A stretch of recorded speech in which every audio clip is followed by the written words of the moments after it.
Mob violence, জনদুর্ভোগ সৃষ্টি করতে পারে এমন কর্মকাণ্ডের বিরুদ্ধে সেনাবাহিনী কঠোর পদক্ষেপ গ্রহণ করবে। দেশের বিরাজমান পরিস্থিতিতে বাংলাদেশ সেনাবাহিনী দেশের সার্বভৌমত্ব রক্ষা, দেশের জনগণের জানমাল এবং রাষ্ট্রীয় গুরুত্বপূর্ণ সম্পদ ও স্থাপনার নিরাপত্তা প্রদানসহ সার্বিক পরিস্থিতি স্থিতিশীল রাখতে নিরলসভাবে কাজ করে যাচ্ছে।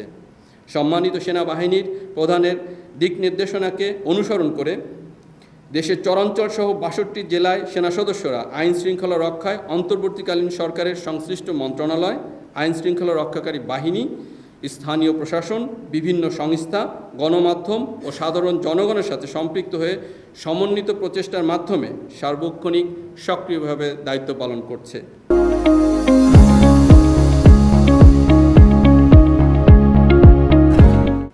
ভবিষ্যতের দিনগুলোতে জানমালের ক্ষতিসাধন, মব ভায়োলেন্স, জনদুর্ভোগ সৃষ্টি করতে পারে এমন কর্মকাণ্ডের বিরুদ্ধে সেনাবাহিনী কঠোর পদক্ষেপ গ্রহণ করবে।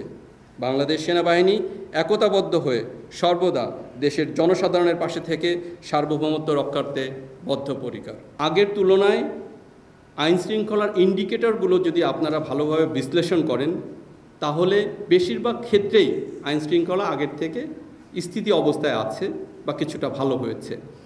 আমরা দিনরাত সর্বদা নিরলসভাবে আইন শৃঙ্খলা উন্নয়নের জন্য কাজ করে যাচ্ছি।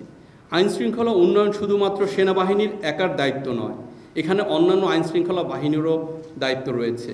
সকলে মিলে সমন্বিতভাবে আমরা কাজ করলে আইন শৃঙ্খলা আরও অচিরেই উন্নত হবে বলে আমরা আশা করছি। নিউজিল্যান্ডে এ দলের সফরকালীন নিরাপত্তা প্রদান প্রসঙ্গে গত এপ্রিল ও মে মাসে জিম্বাবুয়ে ক্রিকেট দল ও নিউজিল্যান্ড ক্রিকেট এ দল বাংলাদেশ সফর করে। সফরকালীন সময়ে বেশ কিছু ক্রিকেট ম্যাচে অংশগ্রহণ করে। উক্ত সময়ে হোটেলে অবস্থান, হোটেল হতে স্টেডিয়ামে গমনাগমন এবং খেলা চলাকালীন সময়ে সকল আইন শৃঙ্খলা রক্ষাকারী বাহিনীর সাথে সমন্বয় করে নিরাপত্তা নিশ্চিত করা হয়েছে। পার্বত্য চট্টগ্রাম ও এফডিএমএন ক্যাম্পের নিরাপত্তা, বাংলাদেশ সেনাবাহিনী পার্বত্য চট্টগ্রামে শান্তি শৃঙ্খলা বজায় রাখা এবং কক্সবাজার জেলায় এফডিএমএন ক্যাম্প এলাকার নিরাপত্তা বিধান করার দায়িত্ব সুষ্ঠুভাবে পালন করে যাচ্ছে।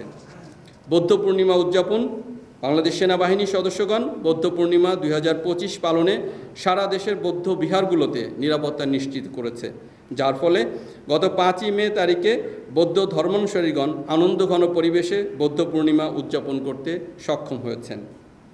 সাম্প্রদায়িক সম্প্রীতি বজায় রাখা ও কূটনৈতিক এলাকার নিরাপত্তা, সেনাবাহিনী দেশের সাম্প্রদায়িক সম্প্রীতি বজায় রাখাসহ বিদেশি কূটনৈতিক ব্যক্তি ও দূতাবাসগুলোর সামগ্রিক নিরাপত্তা নিশ্চিত কাজে নিয়োজিত রয়েছে।